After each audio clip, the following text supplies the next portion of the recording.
Shavuot bonjour à tous. Nous sommes aujourd'hui donc le 29 Shvat et nous continuons toujours notre étude de leçons de Tanya, chapitre 25.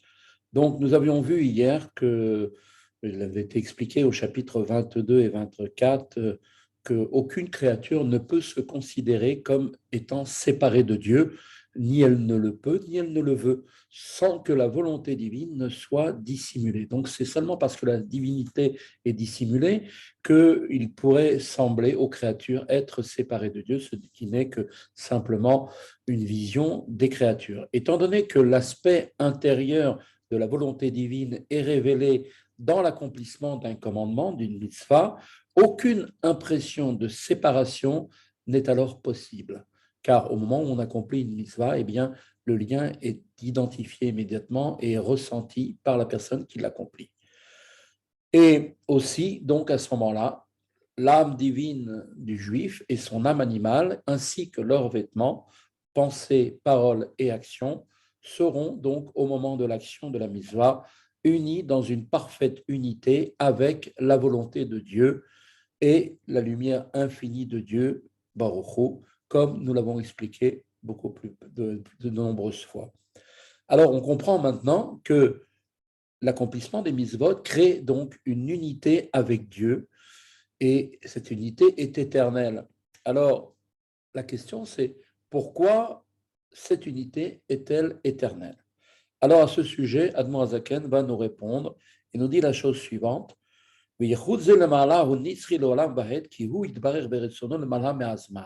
bien, parce que en haut, au niveau des mondes spirituels, cette unité entre l'âme et Dieu, elle est éternelle. Elle ne subit pas la limite du temps ni de l'espace. Car Dieu, Baruch Hu, béni soit-il, et sa volonté transcendent le temps, donc au-dessus de la création. Et donc l'union avec Dieu réalisée au moment de la mitzvah est liée à sa volonté, transcende donc le temps qui est donc une dimension qui est donc éternelle dans l'accomplissement au moment où le juif fait sa mitzvah.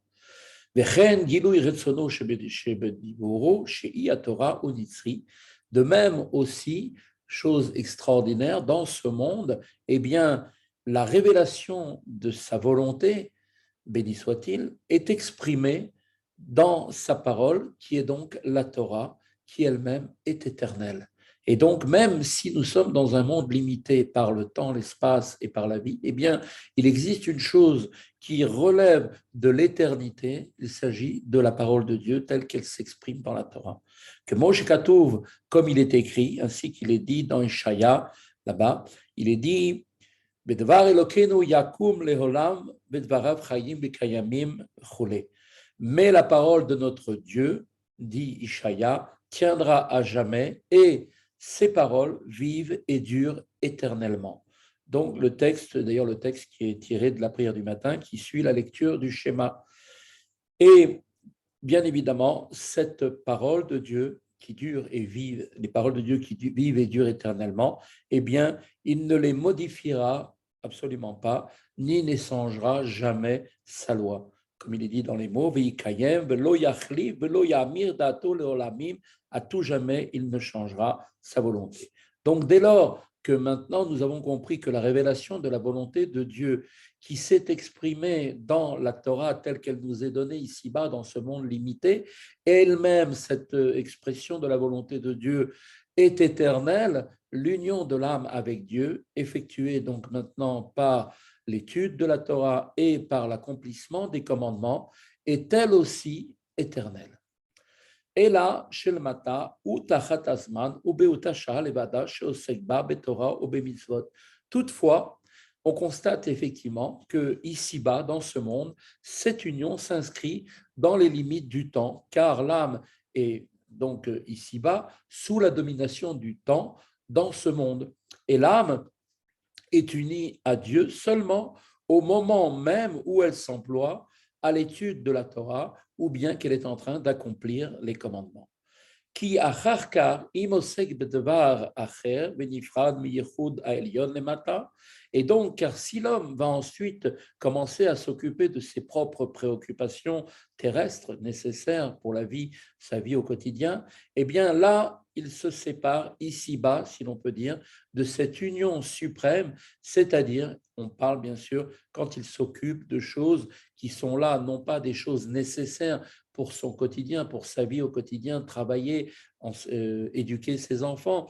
On parle ici de choses qui sont des choses futiles. Quand l'homme va faire des choses futiles, c'est-à-dire osek bedvarim betelim les gamrés, des choses totalement inutiles, n'ayant absolument aucune utilité avec le service de Dieu, eh bien, forcément, donc là, il y a un retour à quelque chose donc, qui nous ramène à cette réalité du monde d'ici-bas, liée donc avec la limite. Néanmoins, Afalpiken, que chez Choser Veshav Lavodat Hashem, quand la personne va se repentir, donc il va faire Teshuvah et il va revenir ensuite immédiatement au service de Dieu par l'étude de la Torah et par la prière et par l'accomplissement des mitzvot, et qu'il va donc, au moment de la prière, implorer donc le pardon de Dieu pour ne pas avoir étudié la Torah alors qu'il pouvait le faire, eh bien, Dieu, dans sa bonté infinie, lui pardonne. Comme il est dit dans les mots, demandera pardon à Dieu, Al Shaya Efsharlo la Torah, car il aurait pu étudier la Torah, Velo Asak Hashem Islachlo, et il ne l'a pas fait, et Dieu lui pardonnera quand même. Et comme l'ont dit nos Chachamim dans la Gemara Yoma, Daf 86a, eh bien, elle nous dit la chose suivante, Avar al Mizba Ase Veshav, Lo Zaz Misham Achemocholim Lo. Nous explique là-bas dans la Gemara Yoma que si quelqu'un a fait Teshuvah sur un commandement positif, par exemple, il n'a pas fait le Kriyat Shema en son temps et qu'à partir de maintenant, il va faire très attention de bien lire le Kriyat Shema en son temps, aux horaires du matin et pas plus que la troisième heure et aussi le soir. Et s'il a manqué un commandement positif et que maintenant il se repent et qu'il décide donc à partir partir d'aujourd'hui de faire ce qu'il faut pour effectivement accomplir cette mitzvah, eh bien Dieu lui pardonne immédiatement. On lui pardonne immédiatement et il s'unira ici-bas à nouveau avec Dieu et à sa volonté. Donc le contact sera à nouveau rétabli. Et c'est pour cela que nos Chachamim ont instauré pour nous, pour que nous puissions donc nous faire pardonner de Dieu, de demander à Dieu pardon, et immédiatement ce pardon sera effectif et recréera le lien entre l'âme et Dieu. Et parce que en fait, l'âme d'un juif n'accepte pas d'être séparée, même momentanément, de Dieu. Et donc, c'est pour cette raison que nos Chachamim ont institué donc la bénédiction, c'est l'Achlanu, pardonne-nous, dans laquelle nous implorons de Dieu le pardon pour la faute d'avoir négligé l'étude de la Torah, qui est une faute sur laquelle malheureusement personne n'échappe à cette faute, et que, en fait, par exemple, ou de ne pas avoir étudié la Torah, ou que soit régulièrement donc réciter aussi tous les mitzvot positives, l'accomplissement des mitzvot positives. Et donc, nous demandons à Dieu pardon 3 fois par jour, c'est-à-dire au moment de chacune des prières. Pourquoi? Parce qu'en fait, pour l'étude de la Torah, qui est la mitzvah fondamentale, eh bien, cette mitzvah, malheureusement, personne n'échappe à cette faute, si ce n'est un tzaddik ou un Beinoni, comme nous l'avons appris. Et donc, dès que nous demanderons à Dieu pardon, immédiatement, Dieu nous pardonnera pour nous permettre de nous relier, nous reconnecter, si on peut dire, avec lui. Et cette bénédiction est semblable, en fait, au sacrifice quotidien qui était offert dans le Beth Amikdash et faisait à chaque fois le pardon et l'expiation pour le manque aux préceptes positifs. Alors maintenant, on pourrait se poser une question et s'interroger sur la chose suivante. Le manquement à l'étude de la Torah étant une faute qui est constamment répétée, a priori, implorer le pardon pour celle-ci reviendrait donc à dire quelque part, je fauterai, puis je me repentirai. Et comme on l'avait vu, donc c'est un cas, on sait très bien que quand quelqu'un va vouloir faire une faute en comptant sur la teshuva au moment où il fait la faute, eh bien Dieu ne lui accorde pas à ce pécheur l'opportunité de se repentir. C'est-à-dire que la teshuva sera vraiment très difficile, on mettra beaucoup d'embûches sur son chemin pour qu'il ne puisse pas faire teshuva. Bien que si quelqu'un insiste quand même, rien ne résiste à la teshuva, mais quand même, faire une faute en ayant intentionnellement l'intention de la faire en toute conscience, en se disant je compte de toute façon, je vais faire cette faute, mais de toute façon il y a la tchouva, on sait que Dieu ne pardonne pas. Alors a priori, la question se pose ici, comment peut-on chaque jour demander 3 fois par jour à Dieu de nous pardonner pour l'étude de la Torah que nous n'avons pas fait, alors qu'on sait pertinemment que concrètement on va recommencer. Donc à quoi sert cette demande de pardon? Est-ce qu'elle a véritablement un effet? Eh bien, nous allons maintenant voir dans les mots du Admor Azaken ce qu'il faut penser de cela.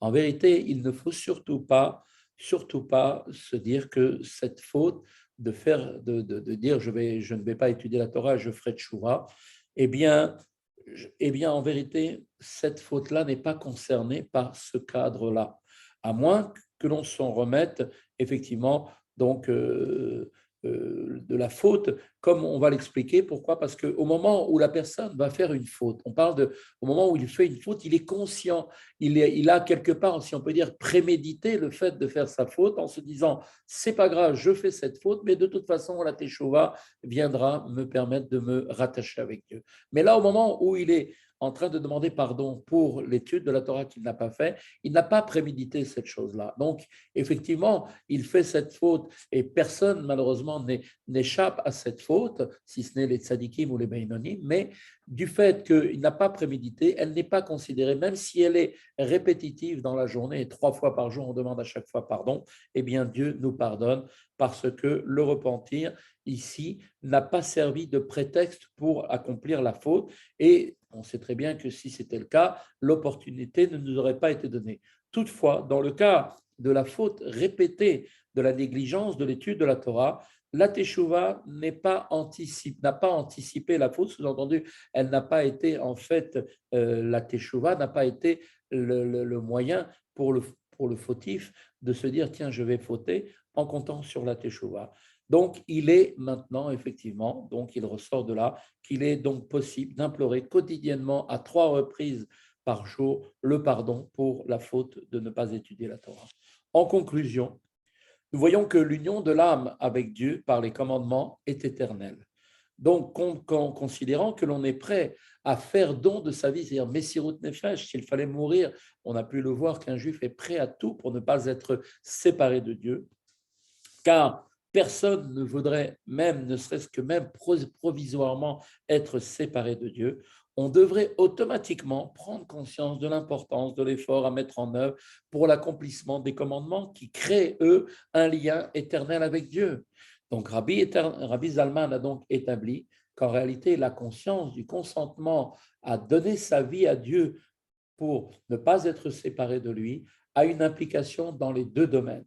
Premier domaine, détourne-toi du mal, sourmera, et aussi dans fais le bien, ascetos, c'est-à-dire l'accomplissement, donc l'observance des commandements négatifs et positifs. Et une telle conscience devrait donc habiter l'esprit de chacun d'entre nous, qui doit être donc quelque chose qui devrait nous permettre de nous aider dans effectivement l'observance des commandements. Nous verrons demain avec l'aide de Dieu ce que nos Chachamim nous ont donné comme conseil, en l'occurrence de faire le Kriyat Shema, mais tout ça sera dévoilé si Dieu veut demain. Bonne journée et à demain.